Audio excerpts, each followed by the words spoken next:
Louvado seja Deus, igreja. Aleluia. É servida aí uma coquinha bem geladinha.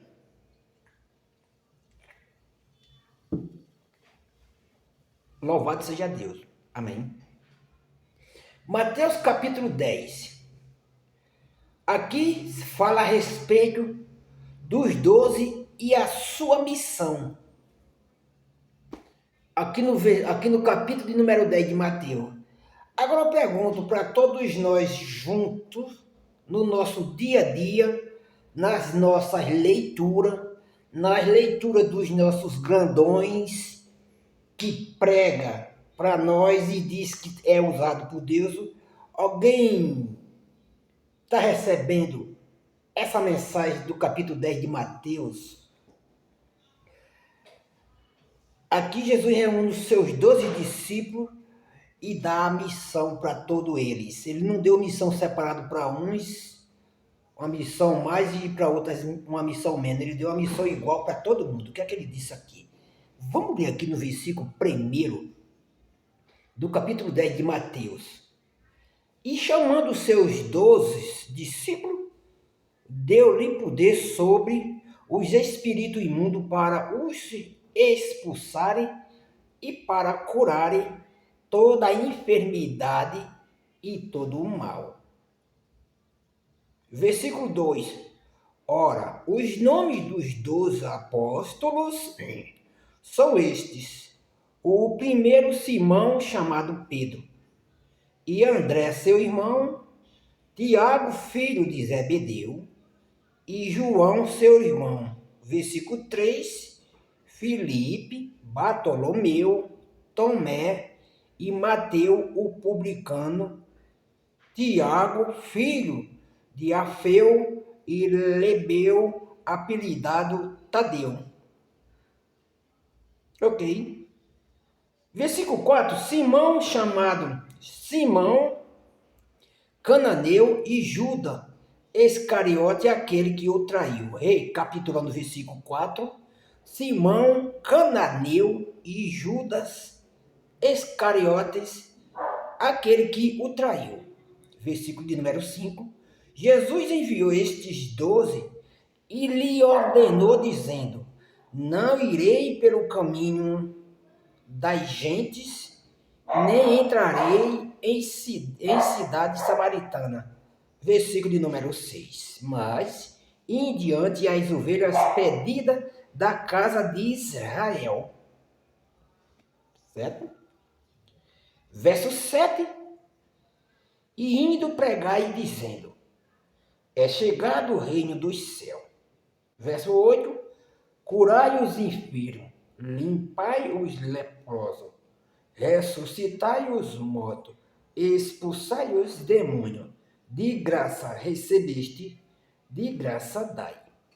Então, esse é o evangelho nosso. Esse é o evangelho que não se fala em dinheiro. Esse é o evangelho que ele não é repartido. Esse é um evangelho puro, verdadeiro e temente. Aquele que nos manda fazer a mesma coisa que ele mandou esses 12. Se ele mandou esses 12, ele manda todos nós fazer a mesma coisa. Que nós vamos e pregue de graça. Não é como essa moça aí, aliás, não precisava nem ela ter falado isso, que todos nós já sabem.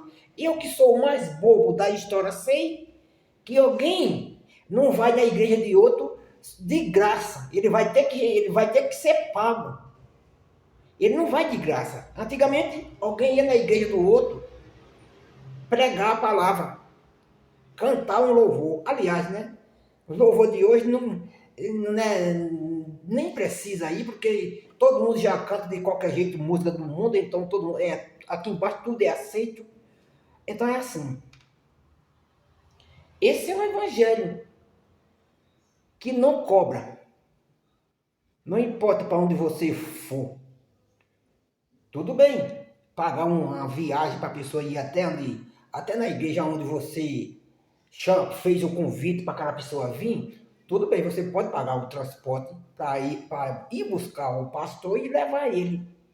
Mas não pagar uma comitiva inteira de pessoa que ele quer levar, e você tem que pagar almoço, janta e ainda cobrar para pregar meia hora ou 40 minutos de culto, porque até hoje eu não vi a igreja começar a pregar 2 horas completamente de Bíblia. Ele prega 40, 50 minutos no máximo, o resto tudo é de palavras banais, encheção de linguiça. A igreja inteira dando risada e o cara contando história que aconteceu quando vivia no mundo, contando história de família até terminar o culto. Então, meus amados, tá aí.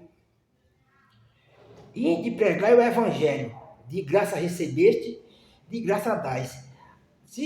A mesma coisa, eu acredito, eu não sei se eu posso estar errado, mas a mesma coisa que Jesus falou para esses 12 discípulos, que se tornou os 12 apóstolos, que aqui está falando os 12 sua missão. Então, é a mesma coisa que ele falou para nós. Ninguém tem que ir em qualquer lugar para levar a Bíblia e abrir ela e pregar para alguém que está ali, para receber 500 conto, ou 2.000, ou 1.000 e pouco. Amém? Meus amados, não adianta tentar. Não vai mudar. Todos vão continuar na mesma ladainha de sempre. E eu vou repetir o que eu sempre venho falando. Por isso que muitos estão perdendo a vontade de ir para a igreja. Buscar o que lá? Para falar de um Deus que só te cura se você paga. Para falar de um Deus que só faz ao nosso favor, só dá uma cura para nós. Ou só abre uma porta se você fizer um voto de 115, 130, 200 conto. Então eu mesmo não vou. Porque se eu não vou pagar para um Deus para ele me abençoar, sabendo que tem um Deus que ele me abençoa de graça. Então se teu Deus só te abençoa se você paga ou faz qualquer coisa dentro da igreja mando de pastor, então fique ciente que esse Deus não é aquele que você acha que conhece ele. Conhecer é fácil. Duro é você obedecer às suas palavras e, acima de tudo, guardar os mandamentos e estatuto, que é o principal. Entende? Quem é que vem guardando os mandamentos de Deus até aqui, do primeiro ao último? Se colocar 100 pessoas no meio de 100, talvez 2 ou 3 ele possa estar de acordo. Mas amar quem nos ofende e perdoar, eu acho que vai ser difícil. Lembra-se, Mateus 10, verso 1 ao verso 8. Versículo 8. Curai os enfermos, limpai os leprosos, ressuscitai os mortos, expulsai os demônios. De graça recebeste, de graça dai. Se Jesus falou isso para os discípulos, imagine se ele não falou para todos. Eu não vou falar, eu que não sou pastor, mas ele está falando principalmente com você que é pastor, com você que tem um rebanho. É isso que está dizendo, é com você. Ele não está nem falando com as ovelhas, ele está falando com você que administra as ovelhas, que está no meio das ovelhas, se é que você está. Amém? Que Deus abençoe.